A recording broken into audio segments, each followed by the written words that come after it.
I enjoyed reading from the encyclopedias yesterday, so I'm going to do another passage, and we'll just see how this goes. But I enjoy reading and I enjoy learning, and I like the perspective of this time period.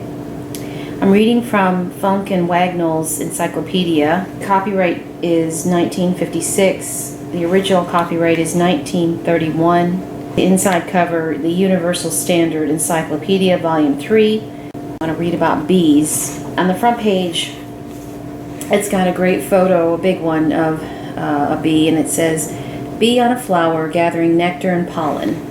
And like I did in the other video, I will show these pictures as we go through. This time is just going to be audio. Okay, so here we go. Bee. Any of the Hymenopterous insects of the superfamily.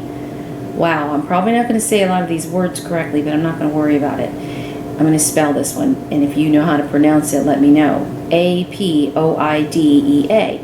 especially the common honeybee, Apis mellifera. Several thousand varieties comprising that word Apoidea are divided into 14 families. Of these, the bumblebee, Bombidae, sea bumblebee, and the honeybees, Apidae, are social insects living in highly organized communities. Most of the rest are solitary insects, each nesting by itself. The solitary bees include the cuckoo bee, carpenter bee, and mason bee. The solitary bees, like other insects, have only 2 adult forms, male and female. The colony of the social bees, on the other hand, is made up of 3 adult forms. 1 functional female, the queen, whose sole work is to lay eggs, a limited number of males, the drones, raised only to mate with the young queens, and a great number of sexually undeveloped females, the workers, which gather nectar and pollen, make honey, care for the young, clean the hive, and perform all other work necessary for the maintenance of the colony. In the wild state, honeybees make their nests in hollow trees and similar cavities. They form permanent colonies, storing food for the winter. Bumblebees start a new colony each year. Queens and drones are produced late in the summer, and after mating, the queen hibernates alone, the rest of the colony dying off. In the spring, she starts a new colony, producing only workers until late in the season when new queens and drones are hatched. Honeybees have been domesticated since earliest times, and beekeeping was practiced by the ancient Egyptians and Greeks. Artificial hives, originally dome-shaped structures of plaited straw, are now mostly rectangular boxes of wood containing removable frames.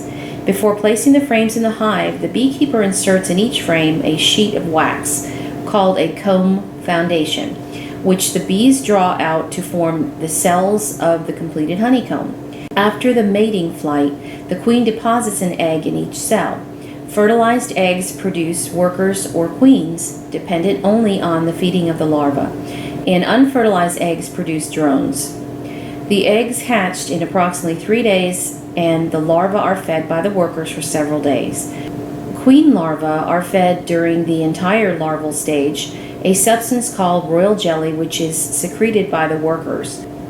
Worker and drone larvae receive royal jelly for about 3 days, and then honey and pre-digested pollen. The cells are then sealed and the larvae pupate. The queen is 5.5 days a larva and 8.5 days a pupa.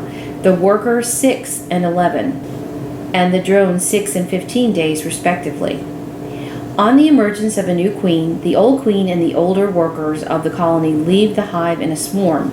They form a cluster on some nearby object, such as the branch of a tree, and if not housed in a new hive within a short time, establish a new colony in the hollow of a tree.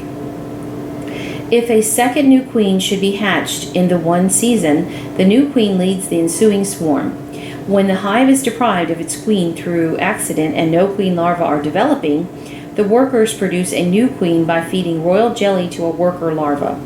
In certain circumstances, workers may lay eggs which, not being fertilized, produce only drones.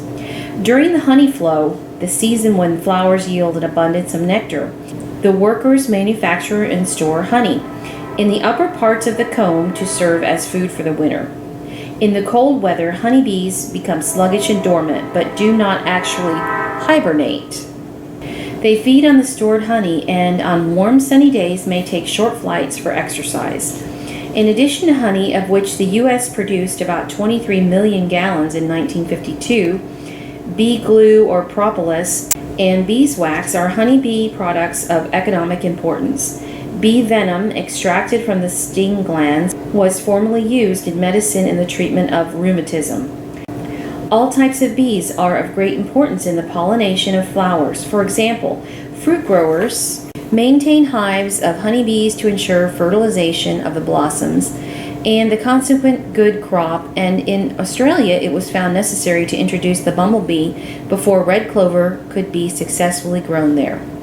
Okay, that's it for the passage. There's a couple of pictures here of artificial beehive with portions of the sides cut away to show the removable frames. Honeybee gathering nectar and pollen from a hollyhock flower. Bumblebee. And then on the top row, common honeybee, worker, queen, and drone. And these are from USDA. Okay, that's it for bees. Thanks for listening. Thanks for watching.